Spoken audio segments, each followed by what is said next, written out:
Hey guys, in this video I'm going to be showing you how to become really good at party games.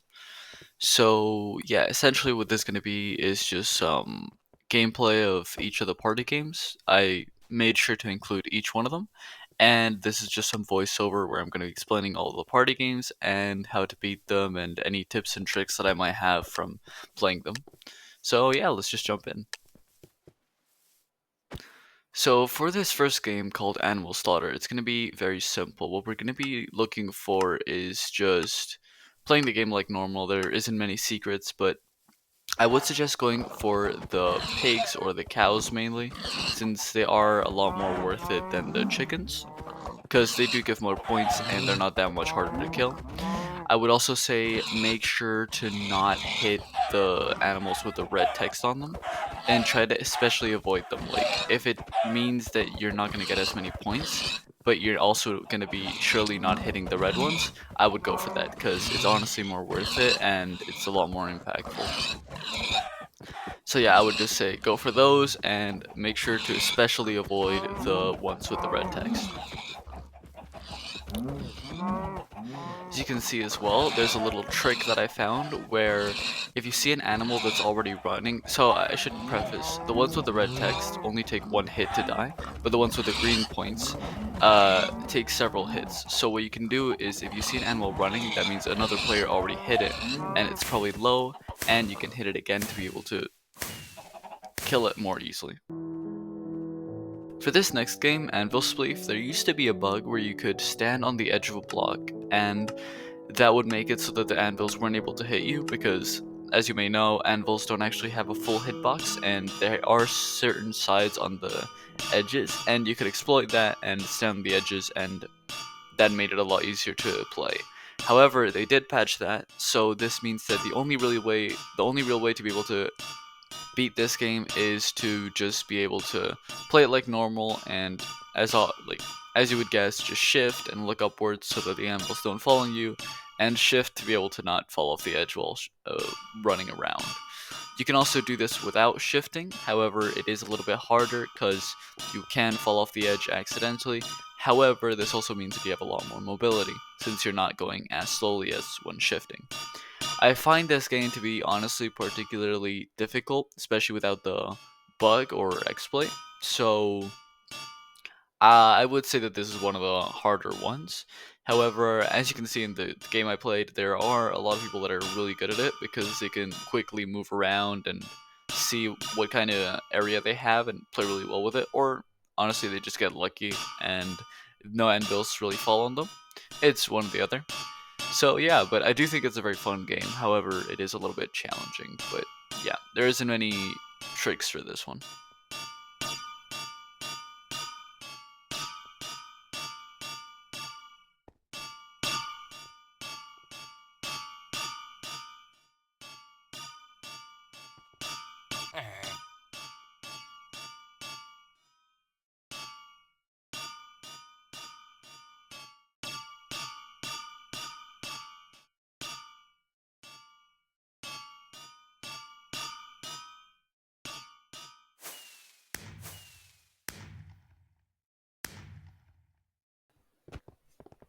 Okay, for the next game, Avalanche, this is going to be pretty simple. So all we're going to want to do is avoid the snowballs that come from this guy. It's honestly that simple. I don't really know any kind of tricks, but I will just describe the game a little bit. So essentially what you have to do for most of the game is just look for one of these oak half slabs, and you're just going to be standing underneath it, and just that will help you to not get hit by the snowballs. Now, in this game, as you will be able to see soon, it'll last for around 15 rounds. Um, but the thing is, after the 10th round, the players will be able to hit each other. So that obviously shows like a lot more challenge comes from that part. So for the first 10 rounds, all you're going to want to do is just go under these slabs, and that's it essentially. But after the 10th round, you're going to have to fight the other players. So just keep that in mind because otherwise they're just going to punch you off of the platform and you're going to get hit by a snowball. In this game, each wave also removes the amount of oak slabs that there are, so that means that the players are going to be closer together. And something I did notice, little trick, however I don't know how useful it's going to be, as you can see here, players can start hitting each other. I don't know how useful the trick is, but you can actually dodge the snowballs without being under a slab. However, that is very difficult to do, and although I have been able to manage to pull it off, it is a lot easier to just go under the oak slabs, and you're going to die a lot less. So as you can see here, one of the last players managed to hit the other one off, and they won. For the next game, Bombardment, I honestly, when I started playing this, I wasn't that big of a fan of it, so I just tried to stay in one of the corners, and I think this could be completely a lie, but I feel like this corner that I'm on specifically right now is one of the best ones to stay alive and to survive the longest. I could be completely wrong. However, this is what I have noticed. A different way to play this game that is a lot better and has a lot higher success rate is to go on the place where the player on the left is and just stand there and then walk from left to right on that back row. And you can also hold F5 so you can see a wider field of view, and that will also help you to not fall off the edge. And that is honestly the best way to go about it, because you can see the bombs that are coming for you, and you can expect much, you can predict more easily what's going to happen. However, as you can see here, I ended up getting second place. So for this next game, Cannon Painting, it actually is a game that doesn't look like it has a lot of strategy, but it does have it. So essentially, as you will be able to see, you just throw some eggs at a canvas, and that's how you paint it. So the strategy for this game is that a lot of players struggle to hit the edges of the canvas, or at least they might hit them, but they might not hit every single block in the edges. So what you want to do is you're gonna try to fill the edges in, and then at the very end, as you'll be able to see soon, you're gonna fill all the middle part. So when there's like 5 seconds left, because that's when the people are gonna realize that there's a lot of color in the edges, and then they're gonna not place it in the middle where you're gonna be placing it. So that's what I've seen to be able to maximize this game and to be able to get the highest score in a way. Okay, so for the next game, Chicken Rings, it's actually gonna be there isn't a lot of strategy for this one. It's just practice and learning how to play it. So as you can see, you press space to go up and shift to go down, and your goal is to go through the rings. So I will mention a little bit of some tips. Um, if you do only hit the border and don't go through it, it'll also count as being right, as you could see there for a second. Or even if you go around it, the actual area that you need to go through is a square and not a circle.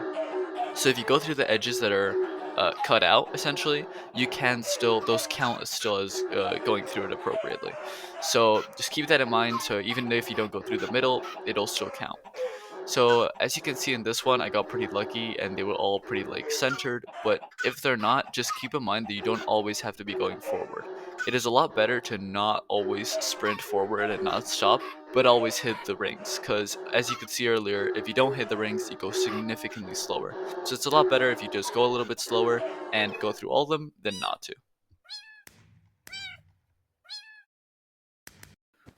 Okay, so for the next game, Dive, I'm gonna be honest, there isn't really any tricks for this one. It is essentially just a dropper map where you essentially are creating the drops. So every time that you fall in the water, you place a block, and that means that that block you can't drop on anymore. Of course, the more people that are in this map while you're playing it, it is significantly harder, and when there's less, it's easier. However, I would just say go for the easiest spots, really. There is no reason not to. Of course, at the end, all the spots are going to be difficult, but just some practice on dropper maps or just practice in this video mini game, it's going to be really easy. So yeah, that's really all my advice for it.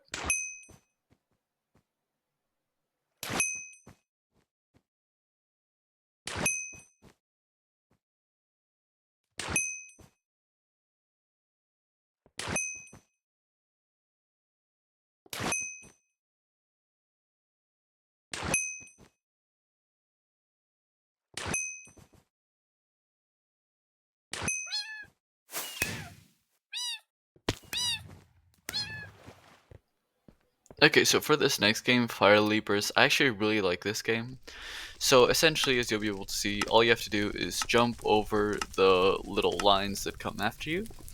Um, the main trick for this one is that the only part that actually matters is the start of the line. So as long as you jump over the start of the line, you're gonna be fine. If you hit the end of the line, like the little particles that are at the end, that does not matter. Those do not affect you. Keep that in mind because in a lot of later stages, it does look like they affect you and they become a lot longer, but those actually don't matter. So it's completely fine. I would also say that this lasts, I think, 40 to 50 rounds. So just keep that in mind. They're going to go faster and faster, and they're going to be a little bit hard. So as you can see here, I'm hitting the end of the lines, and nothing is happening because the only part that does matter is the start. So yeah, that's it. Alright, so for this next game, Frozen Floor, all it's going to be essentially is just throw people off the edge with a snowball, and you can also punch them. Keep that in mind. So what you want to do for this one is very simple. Just try to stick to the middle. Don't stay too on the edge because then you're gonna just get knocked off, and don't stay too close to the center because then you're also gonna get knocked off. Of course, there are times where sticking to the center is actually a good idea, such as if the enemy is directly in front of you, because then he can't hit you inside of the hole. However, if there's enemies all around you, try to stick to the middle and not close to the edge or close to the middle, or close to the center, sorry. So as you can see in this game, you're just gonna have to throw snowballs at them. They have quite a bit of knockback, and you gotta also keep in mind the slipperiness from the ice, which has pretty strong effect.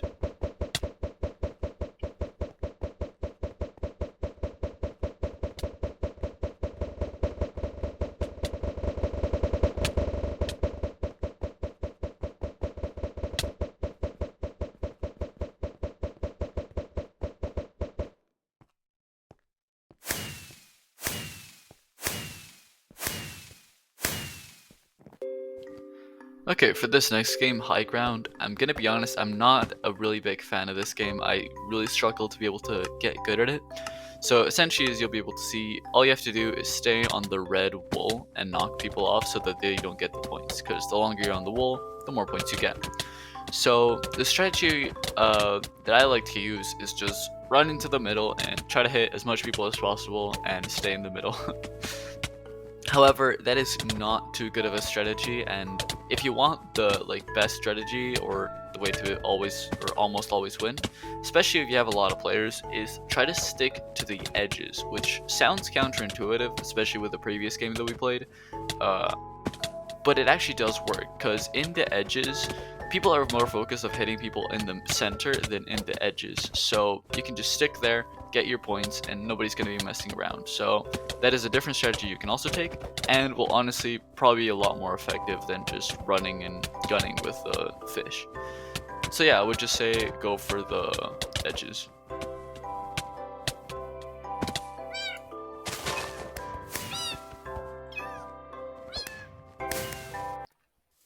Okay, so the next game is Hoe Hoe Hoe. So for this one, you're gonna honestly just need a lot of practice and play it a lot to be able to get good at it, but essentially, you're just gonna wanna, at the start, look for, as I did here, a side of the map where you can just start placing your line and try to get as much of the map as possible. So here I got extremely lucky and nobody tried to stop me, such as like orange that was right next there.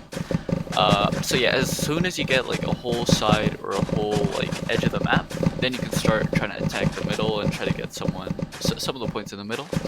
So as you can see here, it was pretty effective, and I managed to get some of green and black. But the bulk of the points is going to be this area, which I have just completely cut off from everyone else. And yeah, just try to get as much of an area as possible. I would also suggest the same way that I did it, where I kind of cut one of the sides of the circle. And yeah, that's essentially it.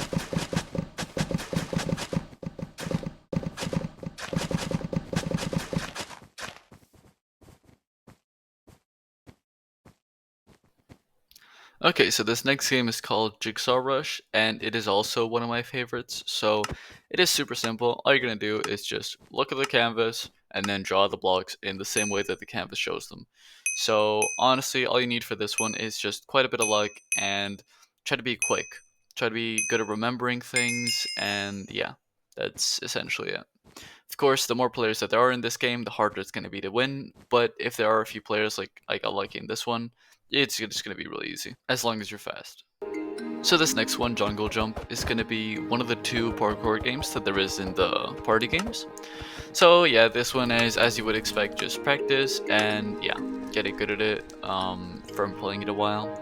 I will say something though, keep in mind that this one has, they both of the parkour games have speed. I think it's speed 1 if I had to say. So keep that in mind because it's gonna maybe throw you off a little bit, but yeah.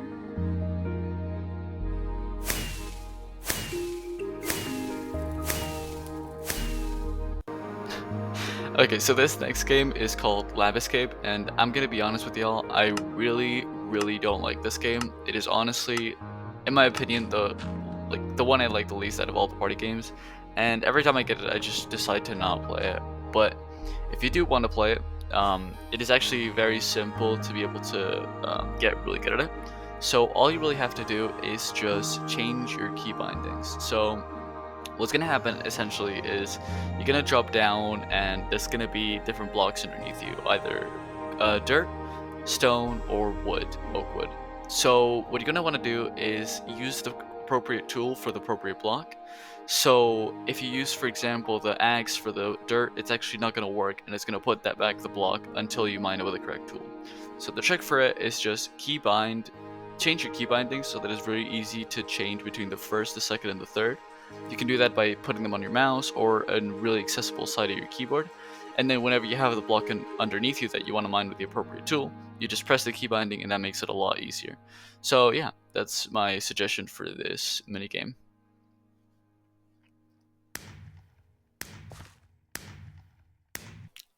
Okay, so for this next game, I had a similar situation as with Lab Escape, which I used to initially really hate it.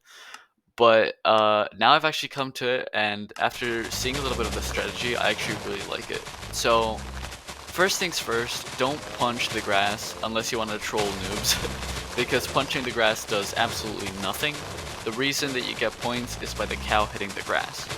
So the strategy for this game is actually, there is a lot of strategy. So what you're going to want to do is very simple, but it's going to help you a lot. So just try, especially at the start, to go in diagonal lines. By going in diagonal lines, you're actually going to be hitting more blocks or grass than if you were going in straight lines. That's just true, because you're going to be hitting like just blocks more often. And essentially that's it. Just try to go in diagonal lines. If you have to go in straight lines because that's going to give you more blocks, like if you see a straight line of blocks, absolutely go for the straight line. That is going to give you a lot more points. But if you can go in diagonal, just try to go in diagonal. And even though that's a small change, it's actually going to get you to win quite a lot. So yeah. Okay, so this next game is called Minecart Racing, and I'm a pretty big fan of this game. So as you're going to be able to see here, all it's going to be is just try to hit the color that you're associated to, which is in your hotbar, and that will get you to go quicker in the minecart. So there's a little bit of strategy in this game, and that is simply to just keep in mind that you are on a minecart. So all the arrows that you shoot are going to be quite a lot lower than you would initially expect, and they're probably going to be a little bit more to like forward than you would also expect. So just keep that in mind. Just with practice, you'll also be able to get it a lot more, and it's going to become a lot easier. Okay, so this next game is called Pig Fishing, and it is actually my favorite game from party games. So the premise is pretty simple. All you're gonna have to do is catch the pigs and reel them in. So that is essentially it. The hard part, of course, is getting them correctly aligned. So my strategy for this game is just to run forward and try to fish the pigs, and then once you have them, just run backwards and then jump, and as you're falling, try to reel them back in, and that should be able to catch them appropriately. Now, it is quite a little bit, it is quite hard to pull off. However, once you get the practice, as you can see here, I can just get a lot of them very quickly. Um, yeah, this even works, my technique that I specifically use, against when there's the super pig. So there's a tiny pig that sometimes appears where the person who catches it makes it so that every other player is a lot harder to catch the pigs. As you can see there, somebody activated it, and some pistons arose so that everybody else made it. It made it a little bit harder for everybody else to catch pigs.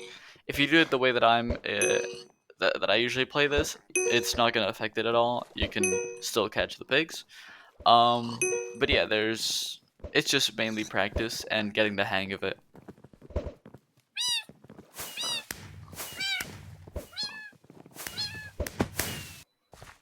Okay, so this next game is called Pig Jousting, and I'll be honest, I'm also not a big fan of this game. I'm kind of bad at it.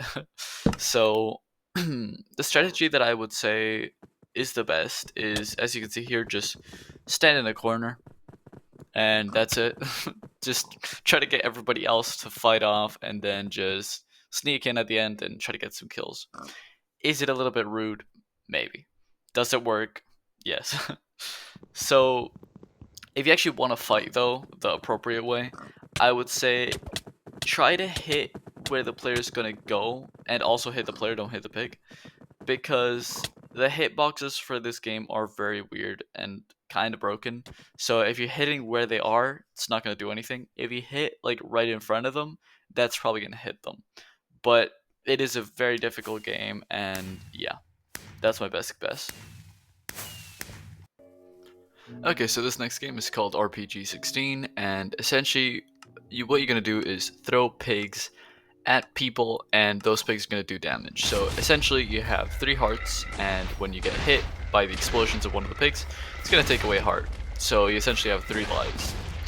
Now, the way that this game works is a little bit hard to explain without actually playing it, but essentially, after you throw the pig, after you shoot the pig, depending on where you look, the pig is gonna follow that place. So you can see it there for a second, but if you look up, the pig is going to go up. If you look down, it's going to go down. And essentially it's going to follow where you look. And yeah, that's essentially all you need to know. And depending on how many people you manage to take out, it's going to give you a certain amount of points. But of course, you need to take them, you need to hit them 3 times each. So that can be a little bit difficult. But it is a very fun game, and yeah, you can also should also keep in mind there's double jump. So if you press jump twice, you can just go really high in the air, which not a lot of people use it, but it's extremely useful.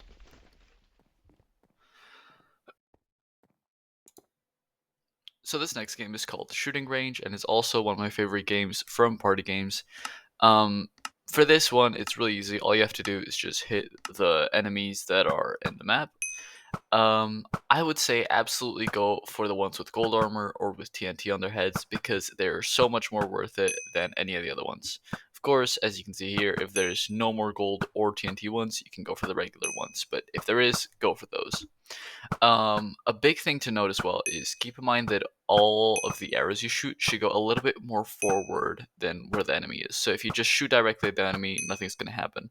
But if you shoot a little bit more forward than where the enemy is, then they're almost always going to hit.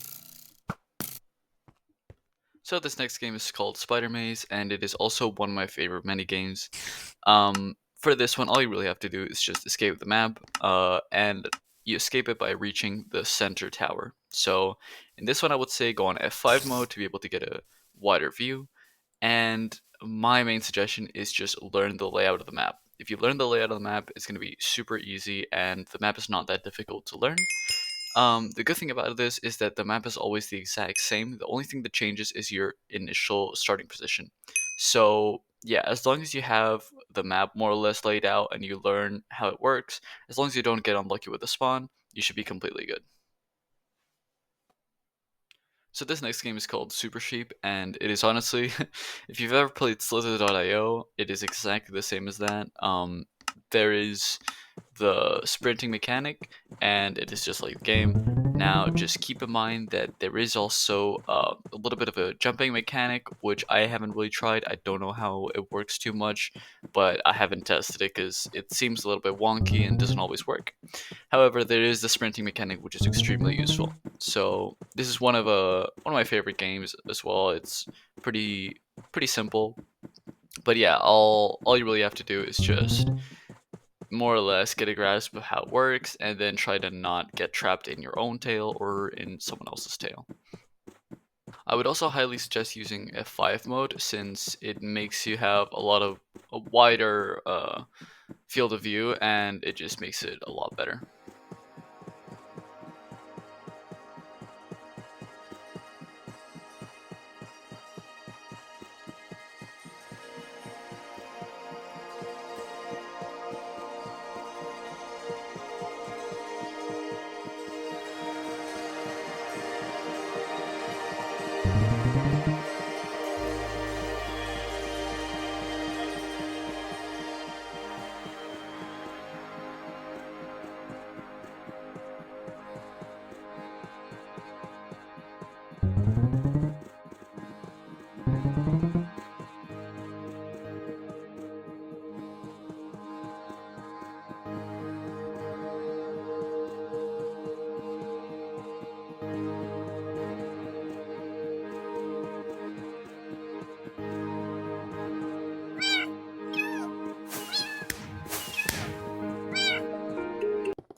So this next game is called The Floor is Lava, and this is the second map, the second parkour map that I alluded to earlier in the video.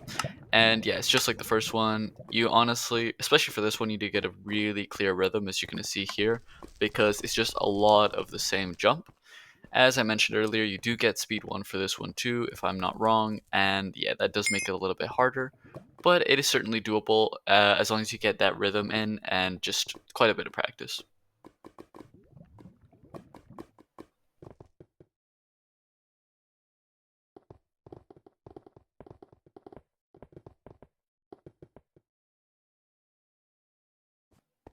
So this next game is called Trampolinio, and essentially there is a few things that I do want to talk about this one, which are pretty important.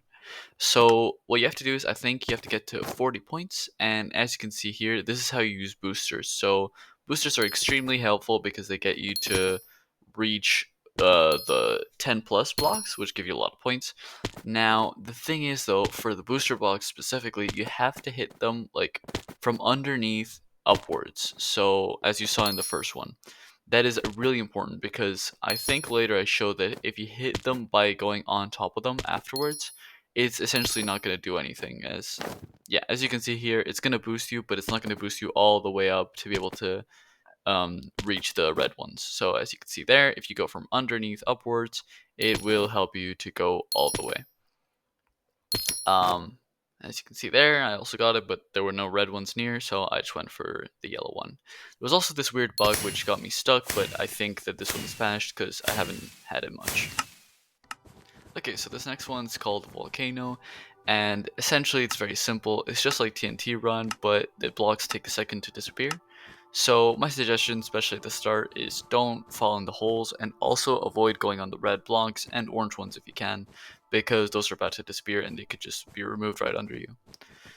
So the good thing is the important thing is at the very end when there's a few blocks left. I think the time that it takes for block to disappear after it's activated is always the same. So when there's few ones left, what you're gonna want to do is stand on the last one that is automatically activated, because not only can you activate them, but they can also just be randomly. So as you can see there, the last one that was activated is the one that you're gonna want to jump on. Okay, so this next one is called The Workshop, and it's honestly probably my second favorite game in all of party games after Big Fishing. So essentially, what you have to do in it is this guy is, in this case, the foreman Mark, is going to be asking you to build a few things, and you're just going to build them for him. So essentially, what it is just can you craft things quickly, and then right click the villager with the thing. That's it. You don't actually have to right click the villager with the item as well. It's just nice if you do so, but you don't really have to. So you can see there, I also used a strategy that's really useful, which is first just get the materials that you need. Obviously, don't get any extra ones if they're not necessary. And then when you have to smelt something, right click on the furnace. Obviously smelt and then craft something. Right click on the furnace and then look downwards onto the crafting table. That way when you exit the furnace, as you'll be able to see here, you'll be able to instantly right click on the crafting table, making it a lot easier. So as you can see, I had my cursor right on the crafting table and I could immediately click on it.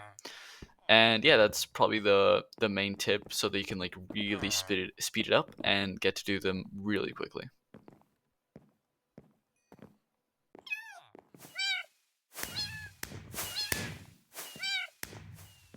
So yeah, those were all the games. I hope that this helped you out to become a little bit better at party games. And yeah, I just hope that you enjoyed the video. See ya.